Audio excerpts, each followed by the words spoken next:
Now, in my many years of watching football, I've come across many wonder kids. Many have failed and many have succeeded. For example, players like Anthony Martial, Alexander Pato, Emre Moore, Ansu Fati, all players who had so much hype around them but never really truly got to the levels that people thought that they would. But in my personal opinion, I don't believe any wonder kid in history comes close to Lamine Yamal. Now, if you haven't been living under a rock, then you probably know who Lamine Yamal is.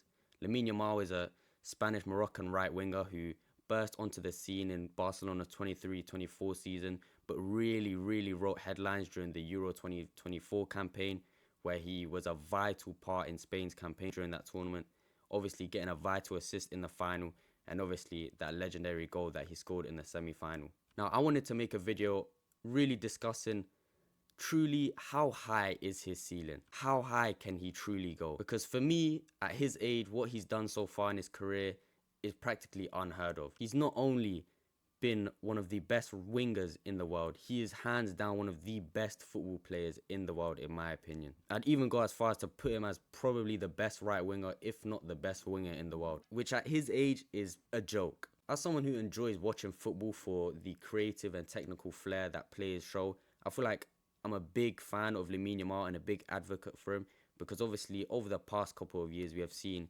the sort of robotic nature of football take over, mainly due to Pep sort of becoming a lot more of a mainstream figure during his time at Man City. But back to the main topic of the video, which is how high can Lamine Yamal's ceiling truly go? Now, obviously, if you look at it from an objective point of view, his numbers are obviously ridiculous for his age, but now, I mainly say this because his numbers compared to Messi after the same amount of appearances are practically the same. And as for Ronaldo, Yamal's numbers and averages for goals and assists are more impressive. In fact, just based off the age, at age 17, Yamal has 21 goals and 29 assists, whereas Ronaldo only had 2 goals in 6 appearances at the same age. Now, I'm not saying Lamine Yamal is going to surpass Messi or Ronaldo. Obviously, we don't know that. But for people to just ignorantly say that he will never come close to Messi or Ronaldo is, I feel, a discredit to him and a discredit to the joy he brings to the world of football. Now, at age 17, Lamine Yamal has played 96 matches, which is obviously for his age an obscene amount of games, which brings the question, how long can he truly keep this up? Because with the modernization of football, obviously injuries are a lot more frequent, and to play that many games at such a young age is just not good for his health. You know, we've had players like Saka or Rodri who have clearly been overplayed, especially Saka, from a young age, and now the effects are starting to tell on his body. I mean, we really have to deep how young this guy is. I mean, he couldn't even play a full game at the Euros because of the German working laws, which states that minors, which are under 18s, are not allowed to work past 8 a.m.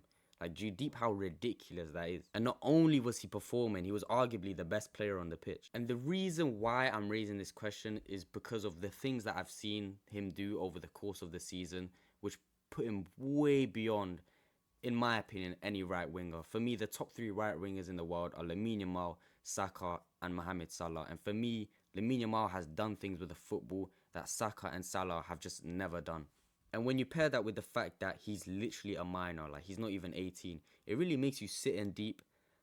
How high is this kid's ceiling? Because I'm seeing clips of him run through 7, 8 players on the opposite team and Travella switching it. It's insane the things that he can do. He's got so much to his game at such a young age that I just don't see him slowing down. I only see him improving as a player. For example, his dribbling is obviously a joke, but we already knew that. But his passing is so underrated. He's got that Travella pass in his locker. He's got so many assists from that. And to have that in your bag at such a young age is just insane. He, for me, maybe except for I wasn't around when Messi was around this age, but I know he was obviously unreal. But for me, he has the deepest bag out of any wonder kid in the past. And not only is his bag the deepest, but his performances and his consistency and his composure around performing in these high stages at such a young age is what is really impressive. Like a prime example, in the Euro semi-final, his team's losing to a France team. But obviously the France team was underperforming, but they were still losing.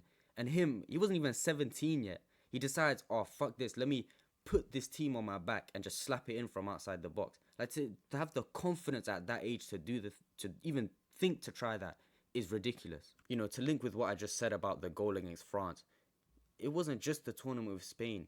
He's been delivering in he's been delivering in El Clasico. He's made Madrid look like they're his children, and he's 17. I don't even remember Messi doing this, and I know he loved to just spank Madrid silly, but I don't remember Messi making Madrid his literal children at 17. Obviously, I think the main concern people have with Lamine Yamal is gonna be his longevity. How long can he really keep this up? Because he's playing a obscene amount of games at such a young age, and considering the fact his idol is Neymar, who let's just say doesn't have the greatest of track records and has fallen off a cliff in the past couple of years, doesn't really give a good forecast for where his career is gonna go if his idol in football obviously hasn't had the greatest track record, especially with the fact that Neymar was also another insane wonder kid. Now back to his performances. This season he has been an absolute joke for Barcelona with 6 goals and 11 assists. But it's not even just the goals and assists. I'm so sick of the GA merchants, the people who don't watch football. I'm just talking about his overall performances. You'll see him in a game have 3-4 players around him, and he'll get out of that tight space like with no trouble. So obviously the 17 GA this season for his age is insane. But it's more just his general play. He just does things with a football that at his age he just shouldn't be doing. Now with all that in mind, for me genuinely he has been Barcelona's best player. I know what people are going to say with Rafinha, you know, GA, he's in for the Ballon d'Or, but as a footballer, he doesn't come close to Lamine Yamal. And when you deep that, a literal 17-year-old, a minor, is Barcelona, one of the biggest clubs in the world, best player. It really, really speaks volumes to how unreal this kid is. And I genuinely think it's very, very, very soon where we start having the conversations about him being the best player in the world. Because I genuinely feel like people underrate him due to his age. Only due to the fact that those same people think that people overrate him because of his age. When people that say he's as good as, you know, he actually is, actually watch him. Do you know what I mean? It's gotten to the point where I feel like if Barcelona win the Champions League and La Liga, they could win the treble as well. They have the Copa del Rey final as well. If they win all 3 of those, I genuinely think that Lamine Yamal should win the Ballon d'Or. Another thing I mean by how high is his ceiling truly also links to the amount of personal accolades I feel he'll win. I think he could win the same amount, if not more, Ballon d'Ors than Messi. Does that mean that I think he's going to be better than Messi? No. But I think in terms of compared to the rest of the footballing world, I think he will just outclass everyone. Whereas I feel like during the time where Messi and Ronaldo were sort of rising to the top, I feel like football had so many more individuals and sort of stars on each team. Whereas I feel like nowadays in football, that's a lot less common. Look, I might be glazing, but this is just my honest opinion after everything that I've seen from him over the past like a year and a half, 2 years. Actually, I meant the past year or year and a half. But at the end of the day, football is a game of opinions. So if you agree with me, feel free to let me know in the comments. Same way, if you disagree with me, let me know in the comments. Also, like the video, subscribe. I know this is a bit of a different type of video to the last video, but if you guys like this sort of stuff, let me know and I'll sort of lean into it more.